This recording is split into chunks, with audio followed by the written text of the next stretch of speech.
Hello and welcome, learning coaches. This is just for people who aren't going to be able to make it to our meeting. I'm going to send you the slides in this video. I'm not going to talk a whole lot because a lot of it is just in the slides, so you can just read them if you like. This is just kind of the agenda for the meeting.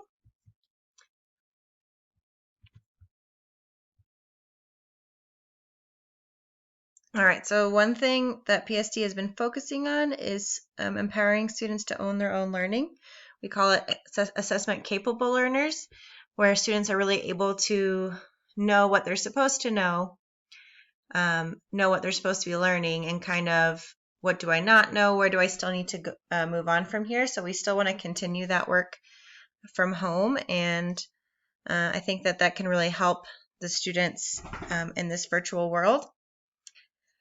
So there's a video you can watch and just some reasons as to why we want students to be prepared for anything, to be self-starters. We want to inspire them, and so you can go ahead and read through this information about it.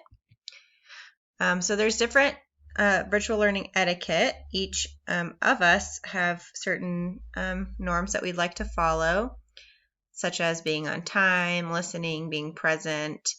I'm going to really try to respond to all communications within 24 hours instead of 48.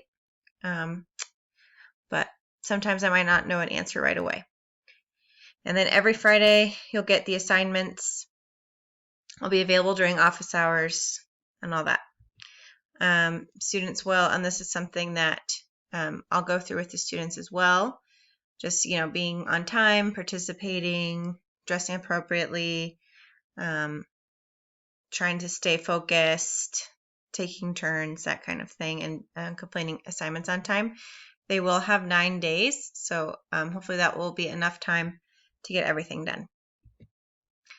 And the learning coaches, really it's just to provide a space for them to not have distractions, making sure that they attend, which means they're signing on when they're supposed to be.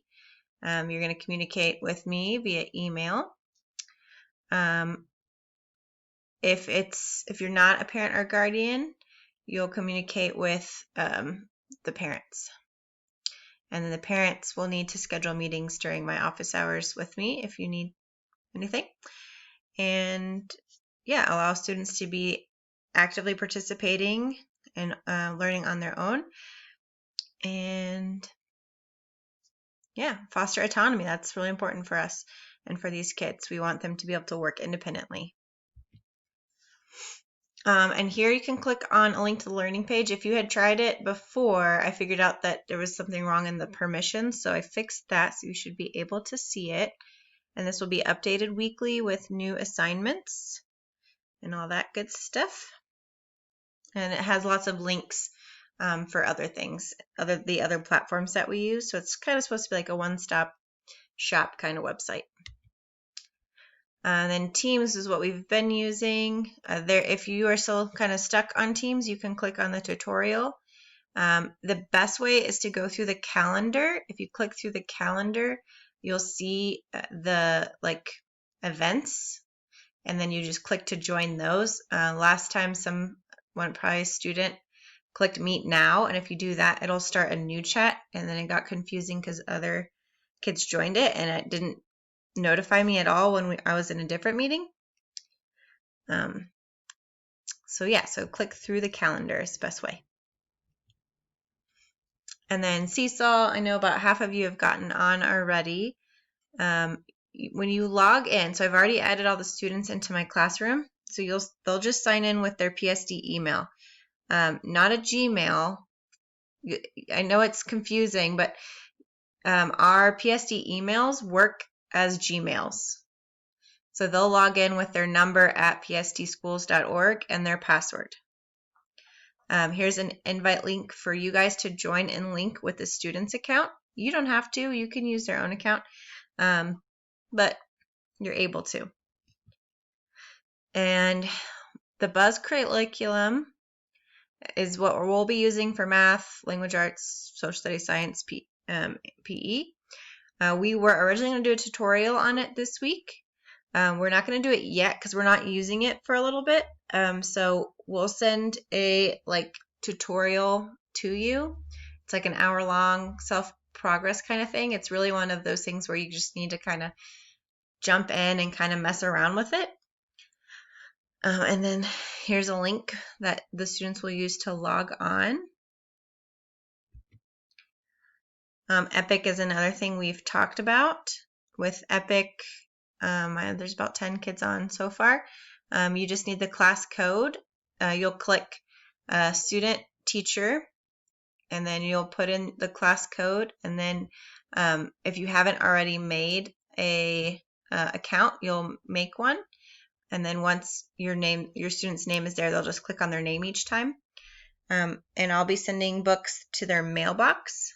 So there's like a little mailbox at the top right corner they can click on, and it'll have books on the different themes and units and things that we're learning about.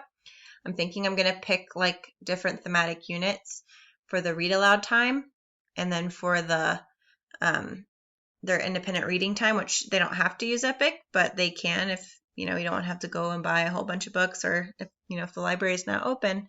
Epic is a great way. And you can download it as an app on phones, tablets, or whatever, or computers is fine too, whichever is easiest for your family. For the tech help, there is an email and a website and a phone number. If it's like login information, I can do my best to help.